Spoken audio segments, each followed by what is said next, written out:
बोलिए श्री संकट मोचन हनुमान जी महाराज की।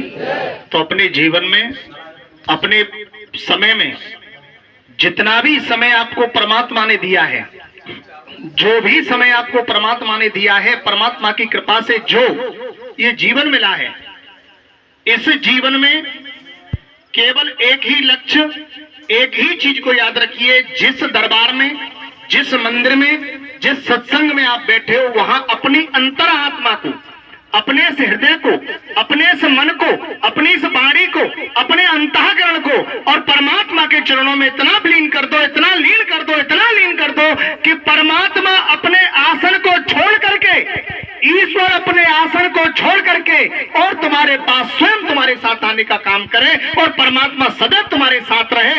इस हृदय को, ये नहीं, बगुला भक्ति से काम नहीं चलेगा। बगुला भक्ति आए रिक्त स्थान की पूर्ति करने के 7 बार जाना है दरबार, 2 बार जाना है, 6 बार जाना है, 3 बार जाना है, ये सब नहीं। अपनी अंतरात्मा को के हमें जन्म जिंदगी के लिए, जब तक हमारी सांस है और जब तक हमको बालाजी की आस है और बालाजी के साथ अगर तुम्हें पूरा भरोसा है और बालाजी के ऊपर अपने जीवन को आपने नौछावर कर दिया है, तो पूरे विश्वास से कहता हूं, जैसे मैंने परमात्मा को अपना जीवन दिया है और आज मेरे पास सब कुछ है। तुम्हारे परिवार में क्या बच्चे? 5 बच्चे, 4 बच्चे। मेरे परिवार में 250 बच्चे नंदी खड़े हुए हैं और चैन से भोजन कर रहे हैं। तुमको तब भी चिंता होती है, मुझे 1% को चिंता नहीं होती है।